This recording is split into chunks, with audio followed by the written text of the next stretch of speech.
আসসালামু আলাইকুম রহমতুল্লাহ। আশা করি আপনারা সকলে আল্লাহ তাআলার রহমতে ভালো আছেন। আজ আমি আলোচনা করব সবসময় ইস্তেগফার করলে যা পাবেন। ভিডিওটি একটু বড় কিন্তু খুবই গুরুত্বপূর্ণ, তাই আপনাদের কাছে অনুরোধ রইল আপনারা ভিডিওটি শেষ পর্যন্ত দেখবেন। তো চলুন আমরা জেনে নিই হাদিস ও কোরআনের আলোকে। পবিত্র কোরআনে আল্লাহ তাআলা বান্দাদের বেশি বেশি ইস্তেগফার বা ক্ষমা প্রার্থনার তাগিদ দিয়েছেন। ক্ষমা প্রার্থনাকারীদের জন্য তিনি পরম ক্ষমাশীল। মহান আল্লাহ বলেন, আর আল্লাহর নিকট ক্ষমা চাও, নিশ্চয়ই আল্লাহ ক্ষমাশীল পরম দয়ালু। সূরা বাকারা আয়াত ১৯৯। অন্য আয়াতে ইরশাদ হয়েছে, আর তোমরা তোমাদের রবের কাছে ক্ষমা চাও। সূরা হুদ আয়াত ৩। ইস্তেগফারের অনেক উপকার রয়েছে। বেশি বেশি ইস্তেগফার করলে, অর্থাৎ আস্তাগফিরুল্লাহ কিংবা আস্তাগফিরুল্লাহ রাব্বি অথবা আস্তাগফিরুল্লাহ আল্লাযী লা ইলাহা ইল্লা হুয়াল হাইয়ুল কাইয়ুম দোয়াগুলোর মাধ্যমে আল্লাহর কাছে ক্ষমা প্রার্থনা করলে ইহকাল ও পরকাল যেমন সুন্দর হয়, তেমনি দুনিয়ার জীবনও সমৃদ্ধ হয়। পাপ থেকে মুক্তি ছাড়াও মানব জীবনের যাবতীয় সংকট ও বিপদাপদ থেকে মুক্তির হাতিয়ার এই ইস্তেগফার। আসুন এবার আমরা জেনে নিই ইস্তেগফার পাঠের ফজিলত সম্পর্কে। আল্লাহর ভালোবাসা লাভ হবে। যারা ক্ষমা প্রার্থনা করে না তাদের আল্লাহ পছন্দ করেন না। যারা ক্ষমা প্রার্থনা করেন তাদের তিনি পছন্দ করেন। সব নবী রাসূল ইস্তেগফার করতেন। প্রিয় নবী সাল্লাল্লাহু আলাইহি ওয়াসাল্লাম নিষ্পাপ হওয়া সত্ত্বেও প্রতিদিন ৭০ থেকে ১০০ বার তওবা ও ইস্তেগফার করতেন। আবু হুরায়রা রাদিয়াল্লাহু তাআলা আনহু বলেন, আমি রাসূলুল্লাহ সাল্লাল্লাহু আলাইহি ওয়াসাল্লামকে বলতে শুনেছি, আল্লাহর শপথ, আমি প্রতিদিন আল্লাহর কাছে ৭০ বারেরও বেশি ইস্তেগফার ও তাওবা করে থাকি। সূত্র সহিহ বুখারী হাদিস নম্বর ৬৩০৭। গুনাহ মাফ হবে।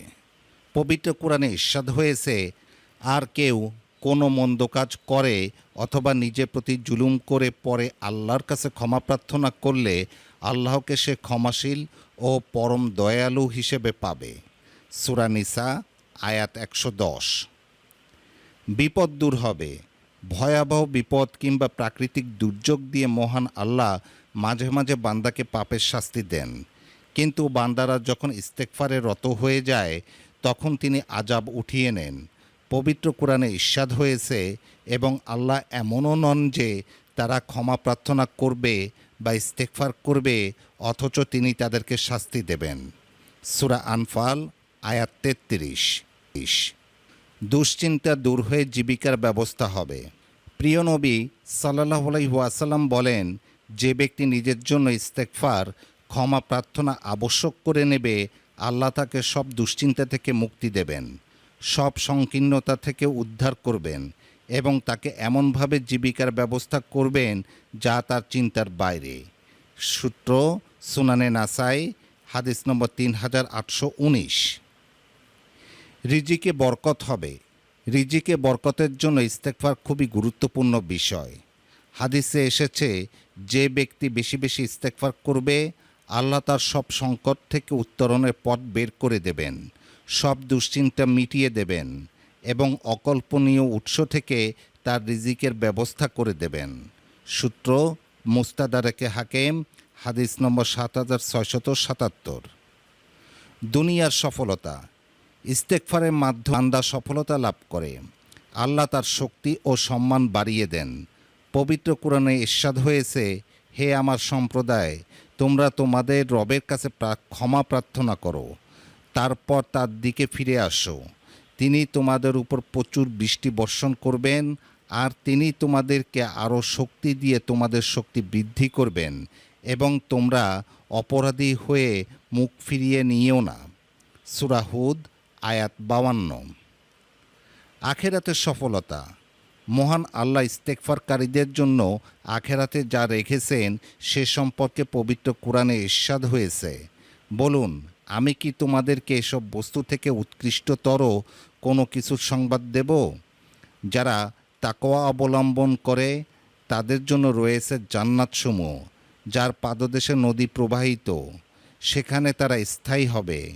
আর পবিত্র স্ত্রীগণ ও আল্লাহর নিকট থেকে সন্তুষ্টি। আর আল্লাহ বান্দাদের সম্পর্কে সম্যক দ্রষ্টা। যারা বলে, হে আমাদের রব, নিশ্চয়ই আমরা ঈমান এনেছি, কাজেই আপনি আমাদের গুনাহসমূহ ক্ষমা করুন এবং আমাদেরকে আগুনের আযাব থেকে রক্ষা করুন, তারা ধৈর্যশীল, সত্যবাদী, অনুগত, ব্যয়কারী এবং শেষ রাতে ক্ষমাপ্রার্থী। সূত্র সূরা আলে ইমরান আয়াত 15-17।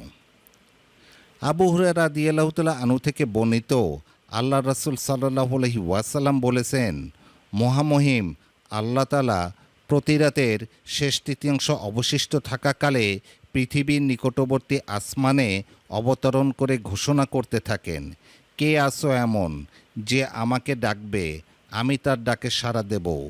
কে আসো এমন যে আমার নিকট চাইবে, আমি তাকে তা দেব। কে আসো এমন যে আমার নিকট ক্ষমা চাইবে, আমি তাকে ক্ষমা করব।